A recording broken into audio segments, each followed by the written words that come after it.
morning. Happy Saturday. Happy Saturday. We didn't even get to chit chat about how our week was. No, but we're still in March, and thanks for that update. March is wild. So I know last week we talked about how wild March has been. It's still going. So my students are currently running out of energy. Like we still have another week before spring break. And this week I was out for meetings, and then Friday, I got to actually teach a whole day. Go figure. It was like a novelty. It was hardcore. Like, do we have to work? I was like, oh my goodness. I need my students to run out of energy. And I need them to run out of energy. I need them to be like, I'm just going to sit here in the classroom and learn because it's too much effort to do anything else. That would be awesome. What I need. It's not happening, just so you know. It's not happening. That's what I need. Causing trouble takes too much energy. Yes.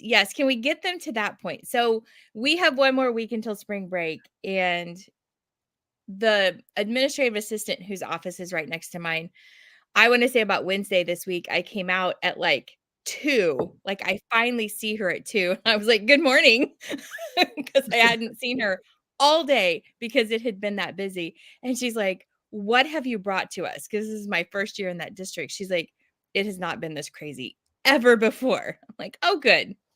You're welcome. Then now you know, so this will be the year, and then it will forever be easier.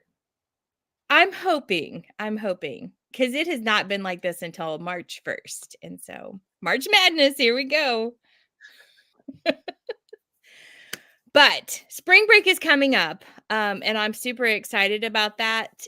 And my spring break is going to be at Disney. And the reason I bring this up is because the whole purpose of us going to Disney is so that my husband can go to Hollywood Studios so he can see all of the Star Wars stuff. That was the best wrap in ever. Dude, yeah. Bonus points for that, Mandi. Good. Yay! You might have even leveled up. Good job. So, not so long ago, in a galaxy not so far away, lives a rebel 4th grade teacher who is strong with the Force. This Jedi Master shares the Force with others as the co-host of the Rebel Teacher Alliance podcast. She is passionate about designing engaging learning experiences and sharing that passion with others. I'd like to say we'll make the trip today in less than 12 parsecs, but Han needed to sit in on Miss Halsey's class because a parsec is a unit of distance, not time. Hello there, Jamie Halsey. I'm so excited to doodle and chat and learn all about you today. Good morning. Good morning. That was beautiful. Thank you. I love it. My nerd self is freaking out right now. Good. Yeah, that's what we want. We want to bring up the nerdy self. I even have my little Chewbacca and Yoda back there. You probably can't see it, but yeah. So I also have a display of Yodas in my classroom and Grogu. So that you match my nerdiness, and I love it. Oh, I love meeting fellow Star Wars nerds. Like Nerds Unite. Woo! There you go. That's right. You're at home for sure. But that is our sole purpose of going to Disney, is so we can see all of the Star Wars stuff. Because the last time we went, it wasn't there. My husband's also a huge Harry Potter fan, and so we have to alternate between that. But this time, Star Wars. That's the whole purpose. Is he gonna build his lightsaber? So we talked about it. And he's also like me, he's kind of cheap. And so we were like, do we spend the extra money to build your own, or do we just get one that exists? And so I did not reserve a spot because he couldn't decide. Couldn't quite make it. It's a good one. Well, fun. I also kind of wanted to build a droid. But I wasn't sure how to get that home in my suitcase. So that might be tough. I think they will ship for you there you go. I think there's a cost too. So I don't know how expensive that is, but yeah. Well, I can't wait for you to build your droid and or lightsaber. And yeah, that's perfect. It's a cool. I've never been to the one in Florida. I've only been to the one in Southern California, but it is so immersive. So I think you'll both just have the best time. We Even are if so excited. thing like you, it won't matter. You'll just be in it and you'll feel like you're in the galaxy far, far away. Well, we have our reservations to Oga's Cantina, so Yay! I'm pretty excited about that. Too. Okay, sorry. We'll stop nerding out about Star Wars. That's okay. I mean, I can appreciate it all for sure. So Jamie's here with us. We also have with us the bowl that knows, and Jamie, we call it that because it always seems to know just the right questions to ask for our guests. Ooh. And in it are filled with very special questions that have been written just for you. And and there's even a few other random ones in here that even Mandi and I don't even know what they're about. So we're going to give the bowl to Annabeth, and she's going to pull and read us the first question. And then we're going to turn our cameras on and we're going to doodle and chat all about you today. Okay.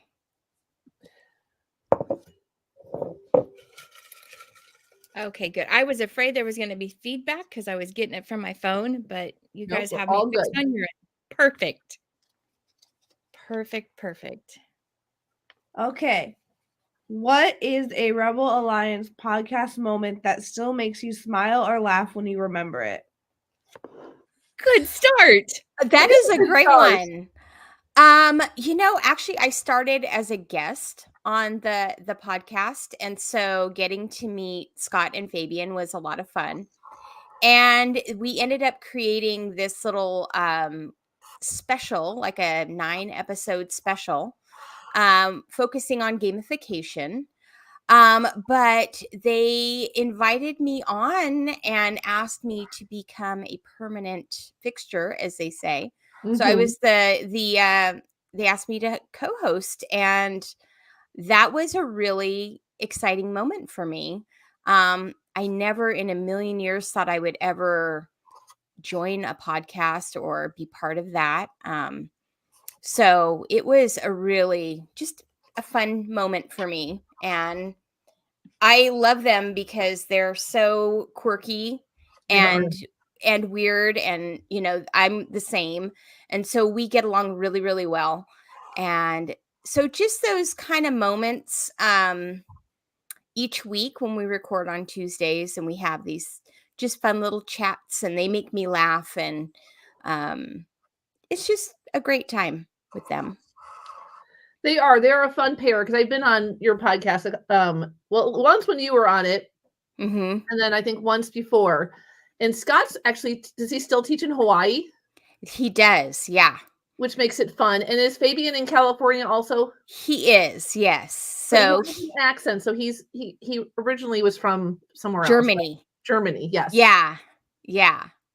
They're an interesting pair for sure. They are very interesting, and I'm constantly, wrangling them because they kind of fight, like they argue, and then I'm the middle mature person in between, and it's just so fun to just, haze them and give them a hard time. Yeah, it's great. I love it. Me too. That's such a fun story too. They recognized that the force was strong with you. They did. And Fabian is definitely probably the nerdiest of the three in terms of Star Wars. So he keeps me on my toes. So I'm constantly having to look stuff up, because as much as I love it and as much as I am, like a Jedi rebel, he's deeper than I am. So he pulls out some things and I'm like, oh, what is that? So then I'm looking it up. But he inspires me, and so does Scott. And we have a great time and great guests, and it's awesome. Fun. That's awesome.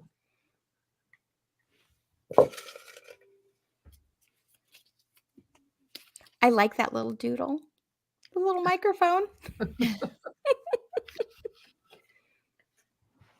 Being a mom is a crazy adventure.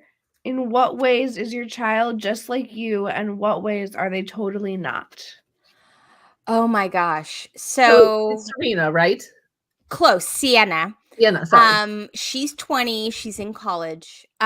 We are like in that we both obsess about things, like little minute details. And she is a D&D kind of a gal.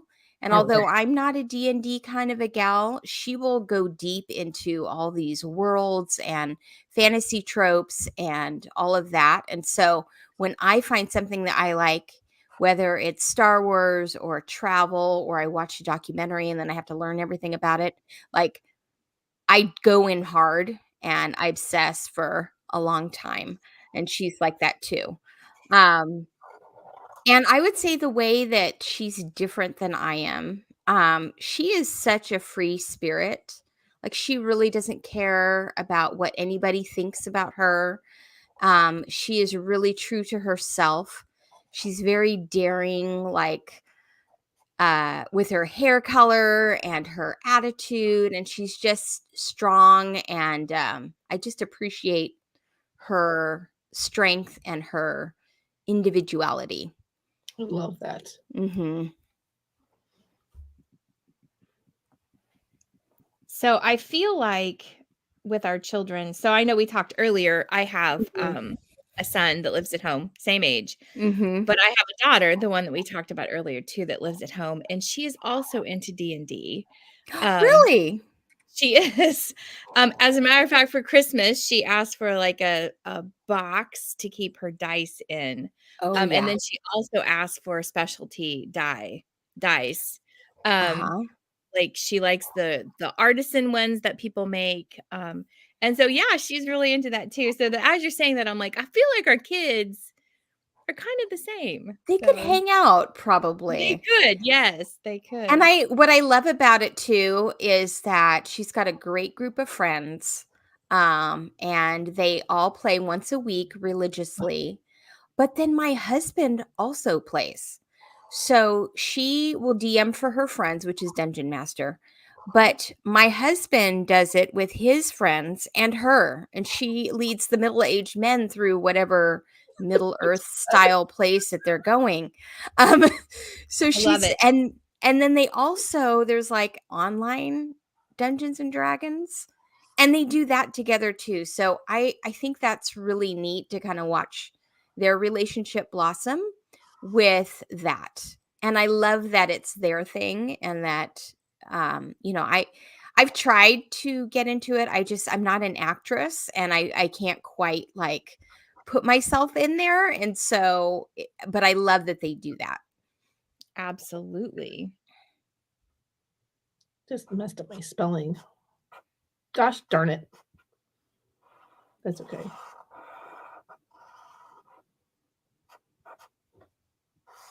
Trying to do that multi-sided die, it's not working. Those things are wild. They are tricky. They are so wild. Yeah.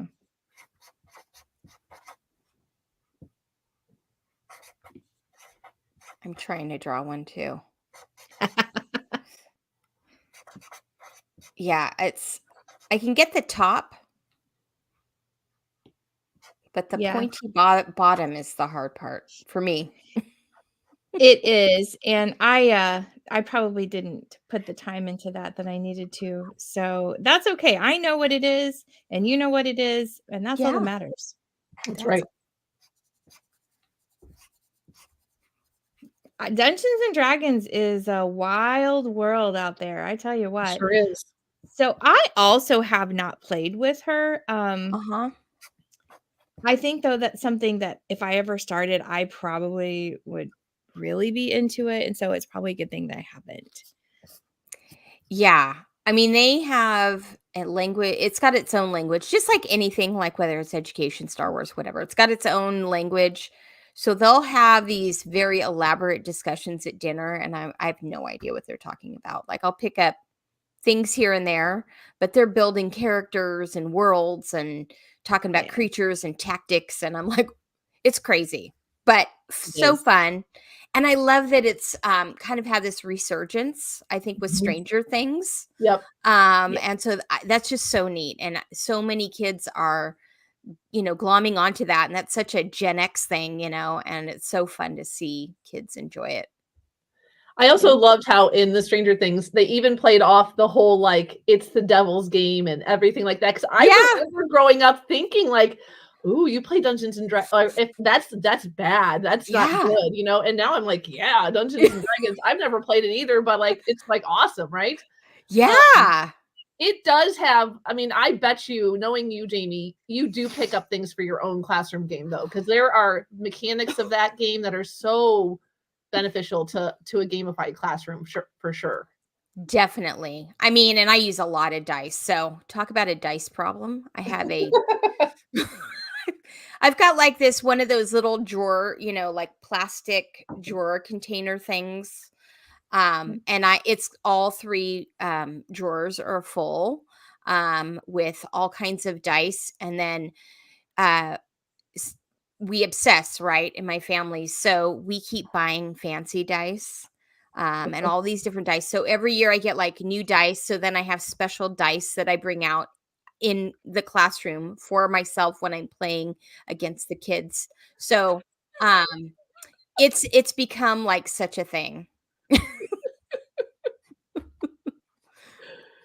I get it. There's some really cool dice out there. Like, they're awesome.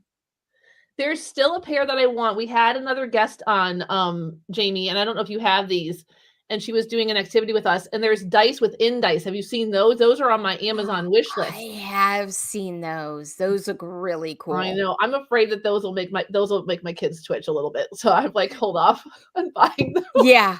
Like, I don't know. They might get a little like, ooh, what is this? What does this mean? Or I could feel the argument coming on about which side I'm looking at. And you told me it was this side and now it's this side, or one side says this, but they want the inside. And I can just feel the 7th grade 13-year-old argument coming. Yeah.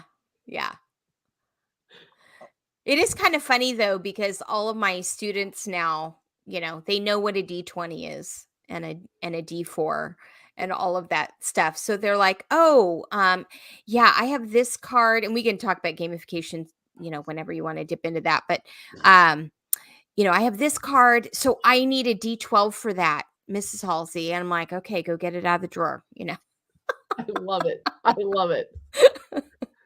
I love it.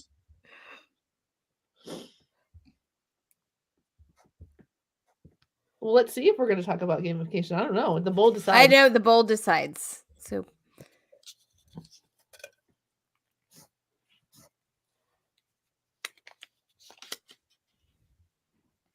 Mother. Yes, darling. Did I spell something wrong again? This is not a random question. Is it a This is a haiku? This is weird. Is a haiku? Probably. Let me see what it says. Weird. We on occasion get like the bowl sneaks some in there that just won't work for us. Okay. This is strange. It's strange, but it makes me think of a cat. So here's your haiku for today, and then we'll pull a different question. You never feed me, perhaps I'll sleep on your face. That will sure show you. That's hilarious. Now, I am not a cat person. I am a dog person, and I have 2 dogs that definitely invade my space all the time. They are like saran wrap dogs. So I could kind of relate to the haiku, actually. For example, I just finished, I just started spring break as of yesterday afternoon at 3:00. And I came home, and, you just have to like kind of let it all just go. And I was so tired, and I was just, lounging on the couch, and both dogs, and they're big pit bulls, and they just were like in my face, like laying across my entire body. So they were really happy too. But yeah, I kind of get that. And they're always begging for food too. And they look at me like I don't feed them. So there we go. Because I didn't ask you about your fur babies, but the bowl did. The bowl knows. I'm a hot mess right now. I pulled the questions. The 4 random ones are from our regular original episode. I just realized that. Oh, that's cool. And then I just pulled 2 new ones, and then I looked at one, and it wasn't even a question. I'm like, what is going on? Okay. So Annabeth, if you get another one that doesn't make sense, you have to pull from the little pile on the side, okay? Because I don't know which ones are which. So we're just going to lean into this. But now we get to draw about pit bulls. I'm not drawing a pit bull because I will mess up. Oh, mine looks like a devil dog because I was trying to make a pit bull and they look awful. But that's okay. We're going to keep it because that's They're how we very roll cute, it. actually. I like your dogs. I Thank like all you. dogs. Thank So you. it doesn't matter Very kind whether of they're you. actual pit bulls or not. So it's completely fine. I just love that haiku went along with Jamie's dogs. I mean, we You didn't. said the bull knows. It So really does. I will sleep on your face. I mean, you know,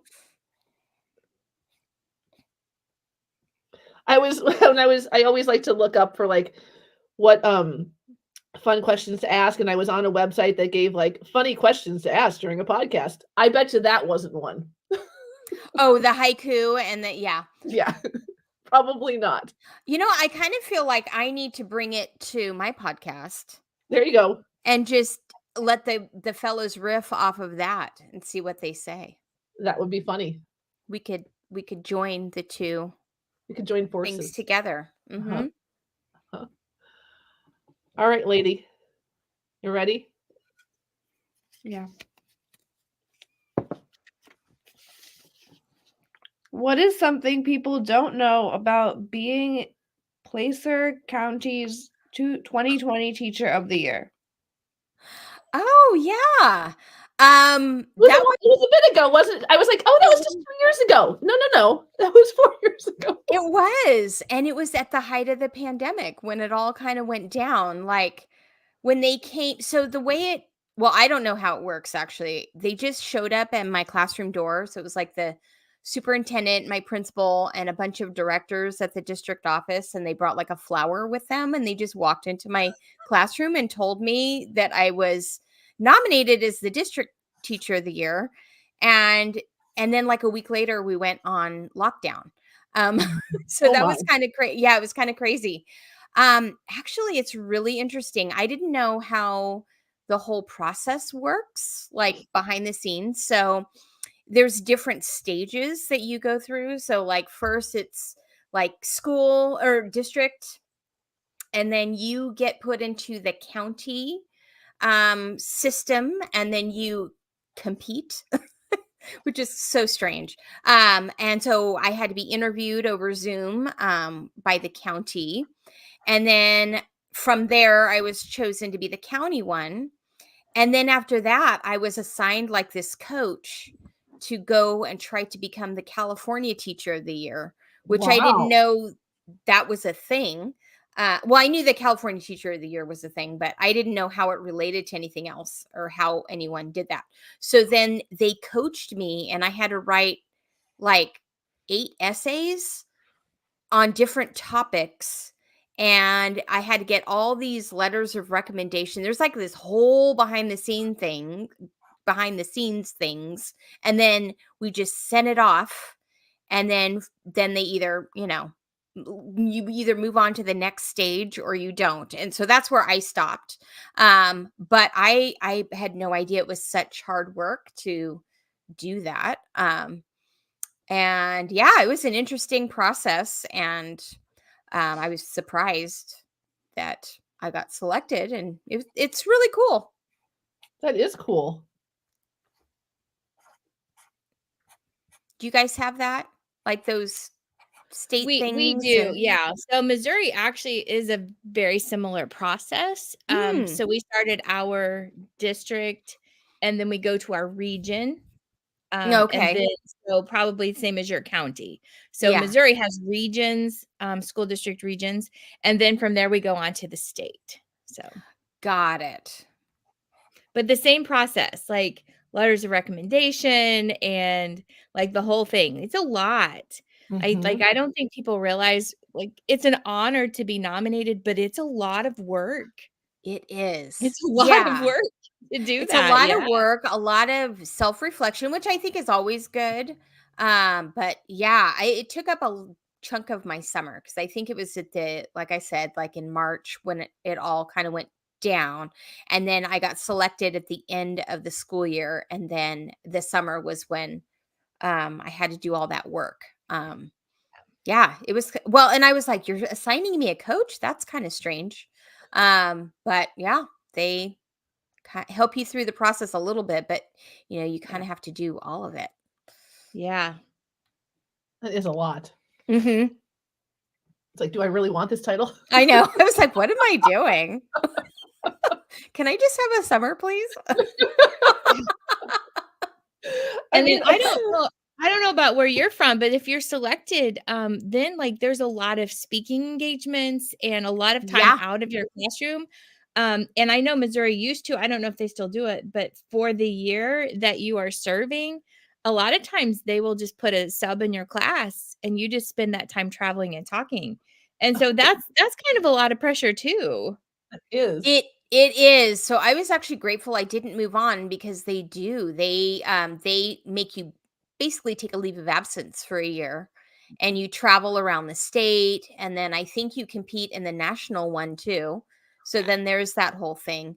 And so, that's a long time to be out of the classroom, and I don't know that I don't know if that type of life is for me. I really am tied to the classroom, and that's my favorite place to be.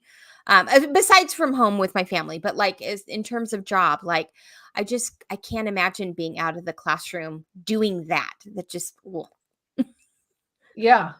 That's an interesting perspective to have on the whole process. Mm-hmm. Yeah, for sure. All right. Let's see what's next.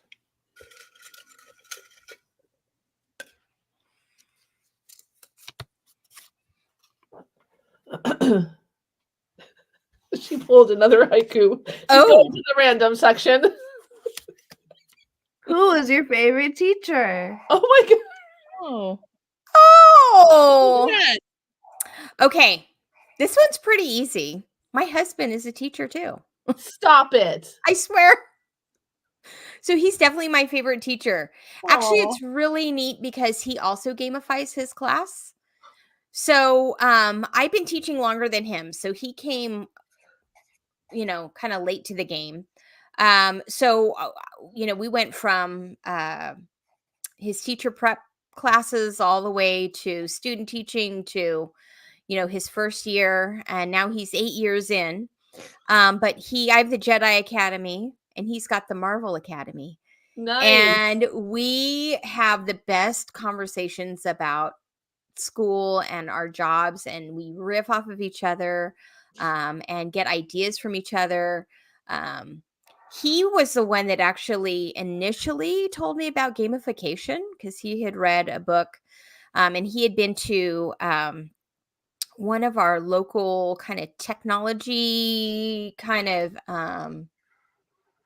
like Q. I don't know if you have heard of Q. Yeah. So it's like the local Q. And there was a guy there that gamified his class, and he was so excited when he came home and he told me all about it. And I was like, oh, that is so neat. And that kind of got me on a path. And then, so we've kind of been on this ride together. And and he's just so inspiring, and he teaches second grade. Aw. So he adapts it to his little people. And then I adapt it to my older ones, and we just have the best time. And then the other neat thing is that we are big users of the EMC2 platform. Mhm. There's so many great things on there. And so we're constantly like, did you see what they put on there? And kind of, he will, pull one out and then teach it in his class. And then we debrief about it, and then I'll do it, and then vice versa. And it's really neat. Like, I feel like I have grown so much as an educator, just, sharing household with him, and, walking the dog conversations turn into these great gamification and education talks. So yeah, it's him. I love it. it also there's just so much benefit to co-teaching, like whether like in yours it's a unique experience. But I mean, Mandi's married to an administrator, so Oh, yeah. she's co-administrating. And yes, I have a built-in mentor and I love it. So it's really nice because they truly understand like the strains of the job. Although sometimes, because we have that teacher brain at the end of the week or admin brain. I don't think it matters what part of education you're in, where you can't make any decisions. So we have the hardest time figuring out dinner, like especially on a Friday. Because we've been going all week and our brains are fried. So I got lucky because my husband actually retired at the end of last year and he understands. So I stepped into administration after he ended and he understands that brain. He understands that decision fatigue that you have. And he has dinner ready for me when I get home and he will just sit and listen. He will just sit and listen to my day and then give me advice if I ask. And I have been so very fortunate. And I think that's why my transition has been easier is because he understands that. And that really is what it is just decision fatigue because your brain is on all day. Yes. Absolutely. Yes, we make thousands of decisions all day long. And so by the time you get home, it's just you're so worn out. And even like I know since I started spring break, and I'm sure when you guys go, you have to rest for like 4 days. Yep. And there's just no energy.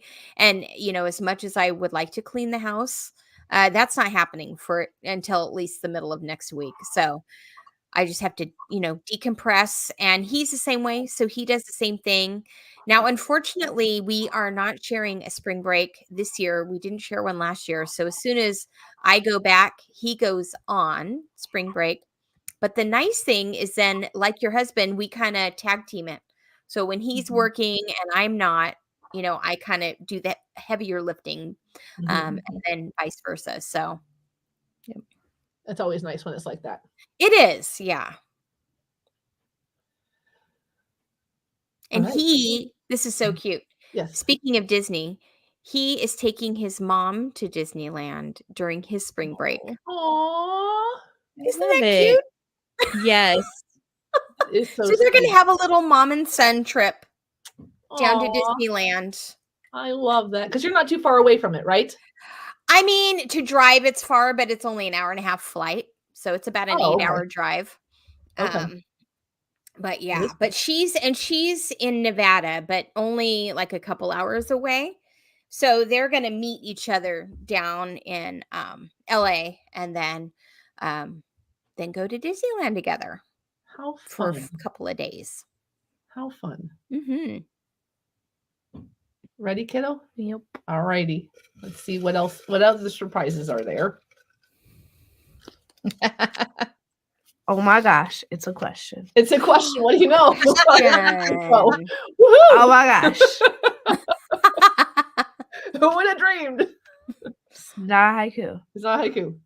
If there was an item in your classroom game inspired by you, what would it be called? What would its image look like? And what would its mechanic or power be? Okay. So something from my gamified class. So like your items. You love making your cards. You have your coffee cards and all the other fun ones with the little things that they do. So if this is a Jamie Halsey inspired item. Uh-huh. Mm-hmm. I think my favorite thing that I've made that really came out of nowhere are the pets and all the pet powers, because I am such an animal lover. And I love all the Star Wars critters. And I love giving them powers. And so I would say anything that has to do with like a loft cat, even though I'm not a cat person, I'm a dog person, but I love loft cats. So I would say a loft cat or a porg because they're so cute. But like with dice powers because of my dice obsession. And then my favorite kind of mechanic has to be one where it kind of empowers the kids. So like one where like maybe a flock of porgs or a herd of loth cats, you power up the cat or the porg and they kind of charge in, but then you help another guild instead of your guild in beating the boss. So I like empowering kids to kind of become the hero of the story. Those are kind of fun. So that's what I would say. I had to look up what a loth cat is. They're so cute. They are cute. They're they have a unique face. I can draw them. Oh my gosh. If you mess them up, it's not going to look bad. I would, yeah, I think that would be cute. Yeah, I think you have to put one in the drawing. It's so cute. Well, my devil dogs from before weren't great, so it's all about the mouth with the lost cat and the beady little eyes. Yes. Oh, it looks good. Getting there. It's got little teeth. There we go. Yay. Yeah. Oh, I love them both. Well, mine just turned to eraser. There we go.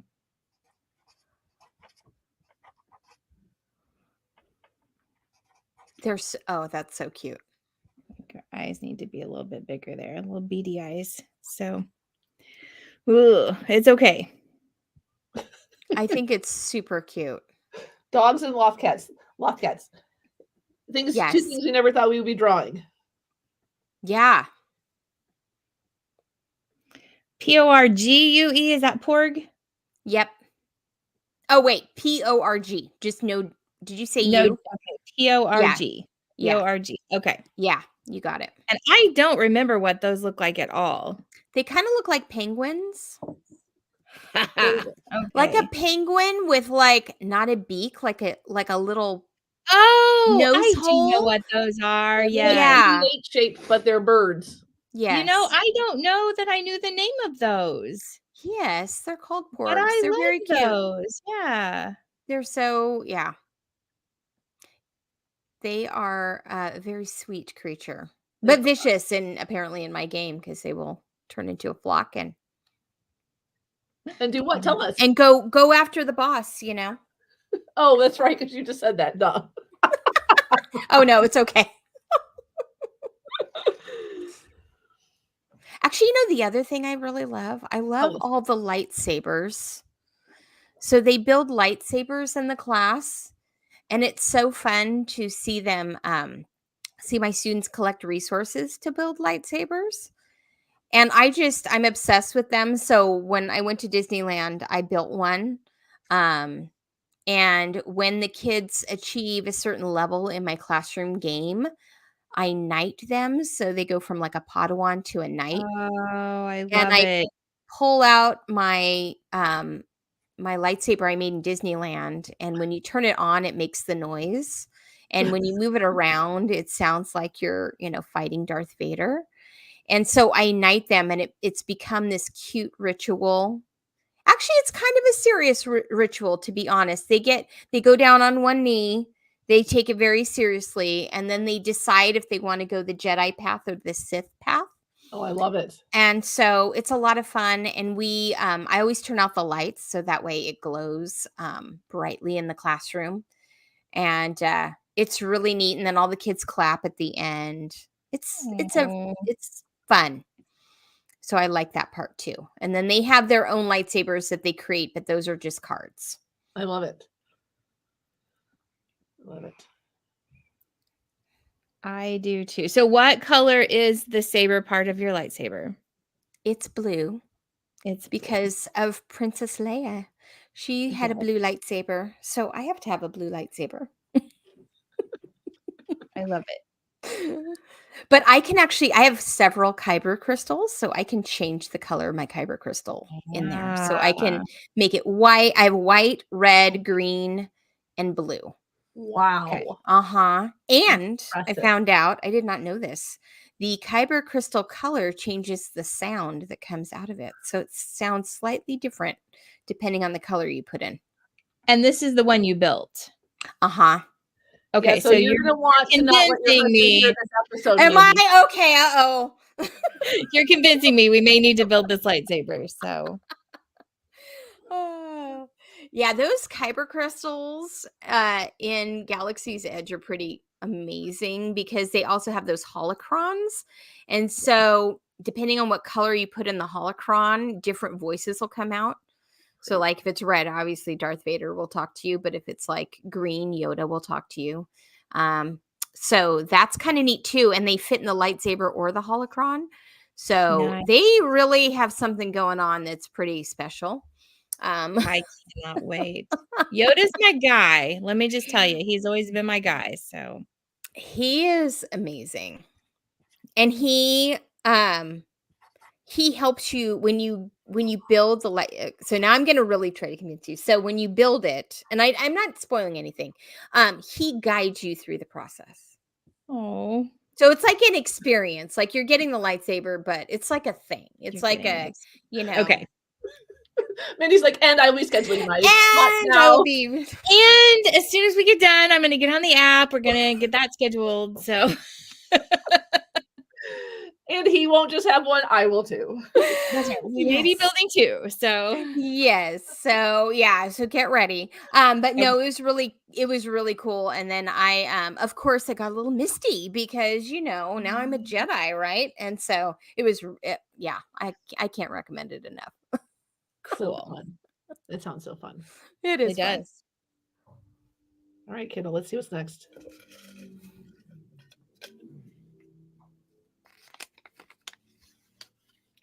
What makes your mom's boysenberry pie your favorite dessert?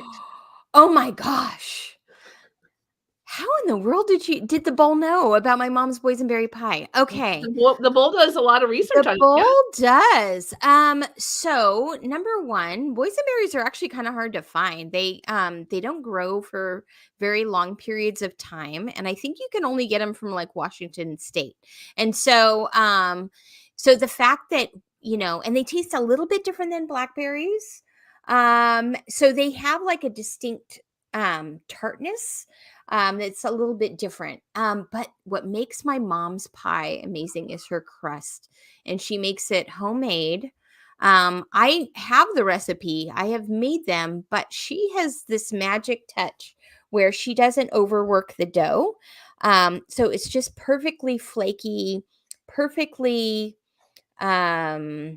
buttery tasting, and it's just brilliant. And she can actually bust out a pie like within an hour. She can have a pie in the oven cooking. So literally every holiday it's like, oh, what kind of pie would you like? So she's got boysenberries. She freezes them. She buys like lugs and lugs of boysenberries and preps it and has it in the freezer, and then makes the shell from scratch. So she's got apricot and apple pie. They're all delicious, but boysenberry is definitely my favorite because it's just so distinct and different and perfect. I love it. Mm-hmm. I don't know that I've ever had a boysenberry. They're really good. Yeah. Have you had one, Mandi? I haven't. I am a huge blackberry fan, and they honestly look very similar. I don't even know though if I've ever seen boysenberry like in our stores. Have you seen? Yeah, they're really hard to find, like fresh boysenberries. And then like sometimes you can find boysenberry preserves. Yes, but they're kind of seasonal too. My mom ended up buying some boysenberry plants, and she planted some in her yard. And so, but they take a while to fruit. And so, we're kind of waiting on those, but they're hard to find. They're very sensitive too. So like if the weather doesn't cooperate, like it's too hot or too rainy, they don't do well. They're picky. My mom would be so impressed with the bowl right now. She'd be like, wow, boysenberries.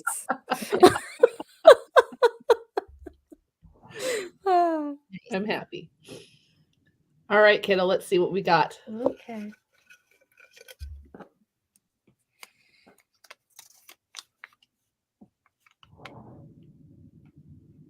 That's not a one. We got another random one. So go to the random pile. Okay, doke.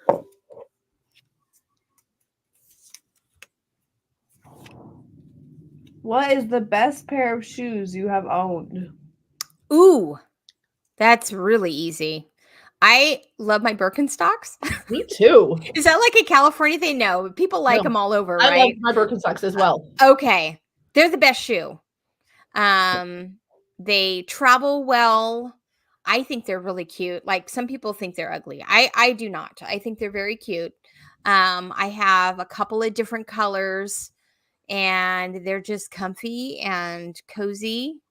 And my friend, I don't know if you know this, Carrie, but I guess Birkenstock makes a tennis shoe. I did not know that. Yeah, she bought a pair of Birkenstock tennis shoes. I don't know if I'd go that far, but I do like my Birkenstock sandals a lot. Yeah. Even if I can't draw them. Oh well, that's okay. That's not bad. Oh, that's cute.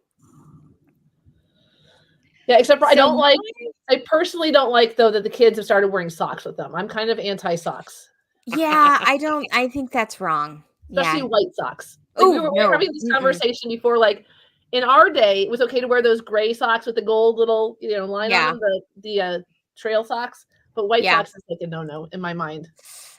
And yeah, I just like I get it, like if you have to like run to the mailbox or something. But if you're wearing that in public and it's a choice, that's kind of yeah, I don't agree with that at all. Yeah. You they need guys to go. make me laugh so much. So I have a pair of Mary Jane Birkenstocks that I got Oh, in 1999 when I was in London. And so that was actually my souvenir. I bought it from the original store. And so I just actually saw a pair because we've had this Birkenstock conversation before.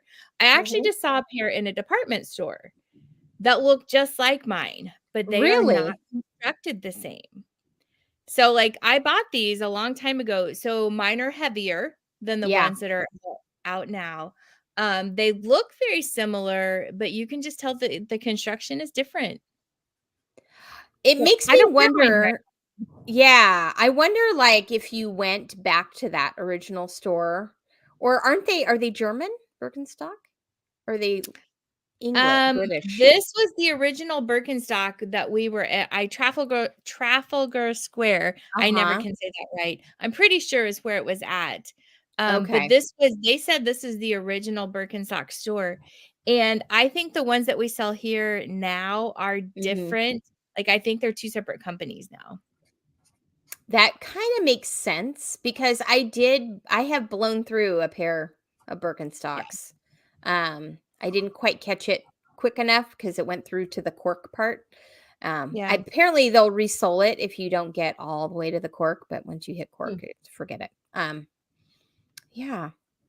I think Doc Martens are the same way. Yeah. I don't know that Doc Martens are as good as they were. Also true. Yeah. Mm-hmm. I think we have time for like one or two more, maybe. Yeah. Let's see how this goes.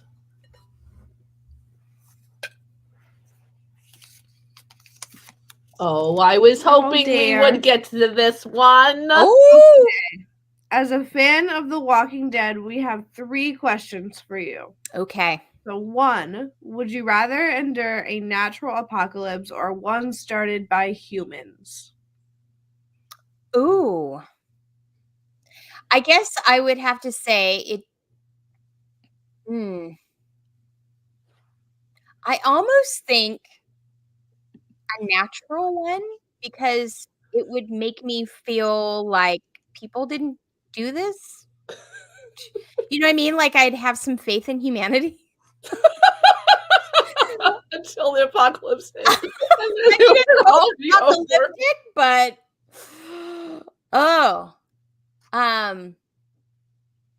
yeah, I think so. I guess maybe like a disease related apocalypse like The Walking Dead, versus like a nuclear apocalypse, I think I'd rather have a disease one than a nuclear one.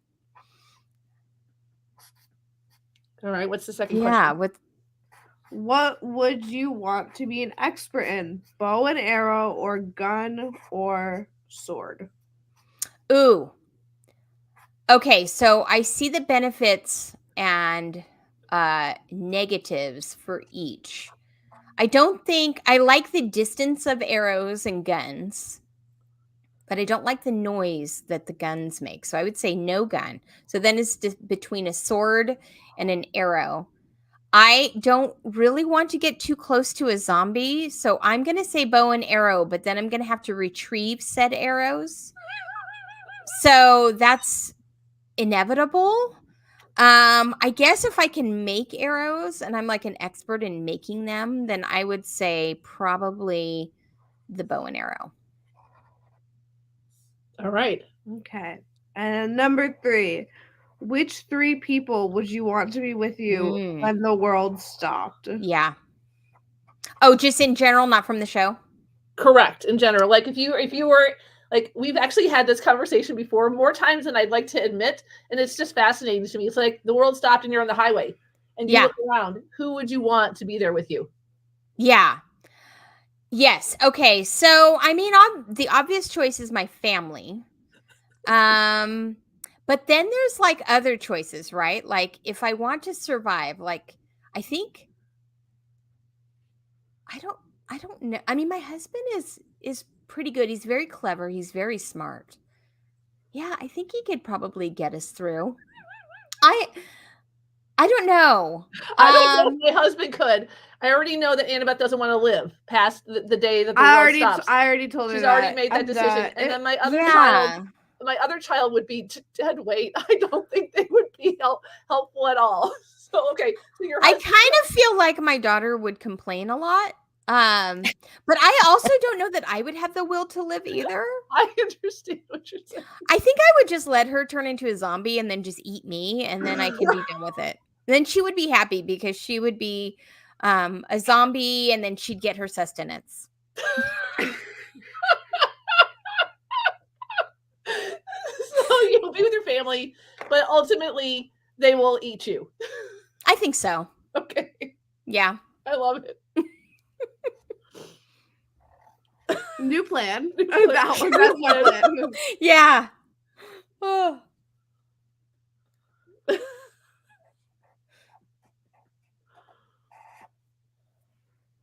That is great. I think from the show, though, I'd want Michonne. Yeah, she's a tough cookie, though. She is. I'd be dead weight for her, but yeah. I mean, Rick's hardcore too, though. There's nothing that'll stop him. Rick is really hardcore. So yeah, if you're on his side, then yeah, you're winning. If you're not, watch your back. Mm-hmm. Mandi, did I ever ask you? Are you a Walking Dead fan? Yep. Okay. I'm now, embarrassed. I don't know that. So I am going to be the Walking Dead fan that people get disappointed in. So I was like a diehard Walking Dead fan until they took Rick off the show. And I was so mad at that whole storyline. I haven't watched the rest of it. Like, I just refused to watch it. And I know he has his own show now and everything. I just was like, that was the basis of the show. Mm-hmm. And I just couldn't bring myself to watch it after that. So yes, I could have talked about Walking Dead in depth. Like, I went to school every week. After it was over, I had a group of kids that would come in and we would discuss the show and what all happened. And I just made me mad. So I stopped watching. You know what? I ended up not finishing that show either. I think where it really started was when they had the fake death, Glenn's fake death, kind of irritated. I didn't like that. And then it kind of felt like, and then of course we knew he would eventually die. And I don't know. I feel like they underutilized Daryl. Yeah. But I watched it for a few more years, and then And then I tried the spinoffs too, and I couldn't get into those. So So we did watch all of the spinoffs. did you? We Did did you watch like all that of the one? spinoffs. I did. The I which one? watched the one with the teenagers. I enjoyed that one. It was I an did too. interesting I did too. perspective. And I think that I haven't watched the new Rick one yet. I can't I haven't decide if either. I can bring myself to watch it yet. Mm, Well, I feel like I have to finish the other one first. And yeah. it does actually get better. And it is. I mean, I watched it all the way through multiple times. It's good. It's interesting. Does it you know? get better like at the very end? Is it one of those where it kind of like lags? You know, no one is ever as evil as Negan is. I Uh-huh. almost didn't make it through those years because he made me sick to watch Yeah. him. I'd never hated a character so badly. It was so good. Mm-hmm. And then there's a couple more that are really pretty diabolical, and then it kind of just ends, you know. Yeah. Well, so about the time that they take Rick out of it, like Negan is swinging into a less diabolical character. Correct. And Like, I'm not that's going to how say they're anything else portraying about him. that. Mm-hmm. Well, that's how they were portraying him, and part of me didn't like that either. Mm-hmm. And so I just was like, I can't do this. If Negan's gonna be a good guy, I can't do it. I just can't do it. So, and I do know because I've read a little bit about it, so I do know that progresses. I just couldn't bring myself to watch it. So maybe I need to just finish. So you watched the spinoffs? Like, did you watch the one where Daryl's in England? Oh, I did not watch. Oh, you're talking about Fear the Dead, those ones, right? Yes, I'm Okay. talking about the other shows that, yeah. Yeah, I didn't hate those. I did try the one. They have some newer ones now. Daryl's in England. Somehow he goes ashore there. I watched like 2 episodes of that. And I was like, oh, no. Yeah. Okay, I haven't seen that one either. Do you guys remember the webisodes that came out? I think it was like maybe after season 1. And they go, you should look it up. It's really cool. So do you remember Bicycle Girl, that iconic zombie in episode 1? Uh-huh. Yeah. There's a webisode that they put out that shows her story. And there were like 2 different, I think there were only 2 webisodes, and they were so good. I recommend that. They're very short, like maybe 10 minutes long. Mm-hmm. And it just talks about how it went down for her. And then there was another one that there was like a different group of survivors, and they were like in a storage facility. Mm-hmm. And they were kind of going through and exploring it. And that was really interesting too. Huh. And just these little like snippets, side stories. Yeah.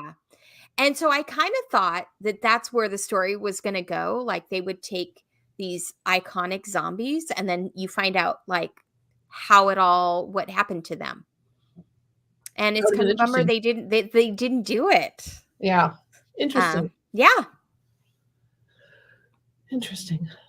Should we do one more question and then wrap it up?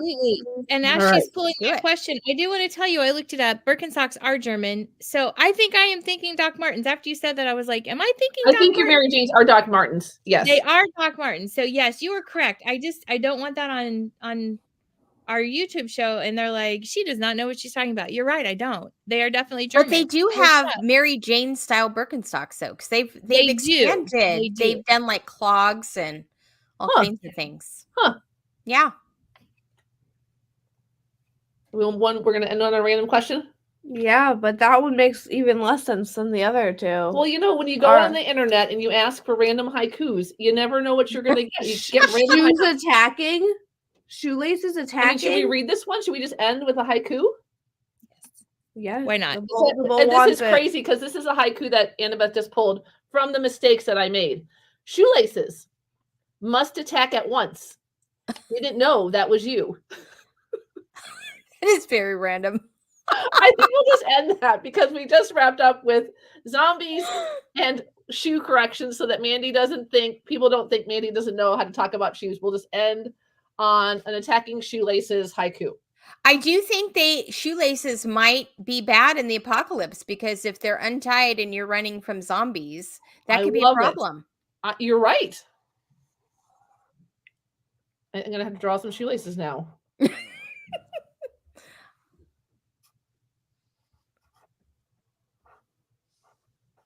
I don't even know how to draw I don't even know what to do with that. That's the shoelace. Well, I mean, out of context, they look like a jump rope, and it's okay. I think it's fine. So I am old enough that I remember the movie Cocktail. And in Cocktail, the yes. little pieces at the end of it, she called them a flugel binder. Yeah. I think we looked it up, and it's not actually called that. But I always, every time I draw one, I think of flugel binders. I think that name makes sense. It does. I mean, what else could it be? I wonder who invented that. Those little. Yeah. I mean, I guess we have devices. Keep them from unraveling, I guess. Preparing for the apocalypse. It says it's actually called an aglet. An aglet. That's not nearly as fun. Flugel binder is so much better. So much better. Yeah, for sure. So much better. All right. Well, Amber's going to zoom in on our doodles all about Jamie. Those are so cool. I mean, who would have guessed zombies with shoelaces, with loths and boysenberry pie? And middle-aged men are welcomed at Middle Earth. They are. I love it. Oh, those are amazing. Oh my gosh. I love it. I love the pie. Yummy pie. Oh, so good. Saran wrap dogs. Saran wrap dogs. Yeah. Didn't you say that they were saran wrap dogs? Are. Yeah. That's right, because they were on her. Yeah. Yeah. They really are. Like when we go to bed, like the two dogs sleep with us, and one has to get on me, and he slides down so there's no air between us. Super important. Super important. It is. I still just can't get over the timing on the haikus. Like, I feel like we just leveled up Doodle and Chat. Like, I think so. The bowl has become it's in a different galaxy right now. Like haikus and the right questions. It's a galaxy far, far away. Sure is. Yeah, it really is. It's its own thing. It brought it just for you, Jamie. Oh, and I am ever grateful to the bowl that knows. All right, friends, if you were here with us today and you doodled and chatted along with us here or later on you're joining us, please snap a picture of your doodle and chat and share it out on your favorite social media platform with hashtag Doodle and Chat so that Mandi and I and everybody else can be a part of all the fun that we have here every Saturday morning at 9:33ish. And then we'll see everybody back here next Saturday, March 23rd, when we have the Zen teacher, Dan. And do you know how to say his last name, Mandi? I'm embarrassed. I don't know how to say his last name. We don't want to mess it up, so we'll just. I don't want to mess it up. We have the Zen teacher joining us, so I'm gonna be surprised if it's Zen, but we will sure have a lot of fun. Hopefully, he won't be disappointed that we are not super Zen. The bowl will be very Zen, though. The bowl will be. We'll have to give it a talk. Yeah, I think so. We will. It won't listen. It never does. It has a mind of its own. It sure does. It does. All right, everybody, have a great Saturday, and we'll see you next Saturday. Bye. Bye, guys.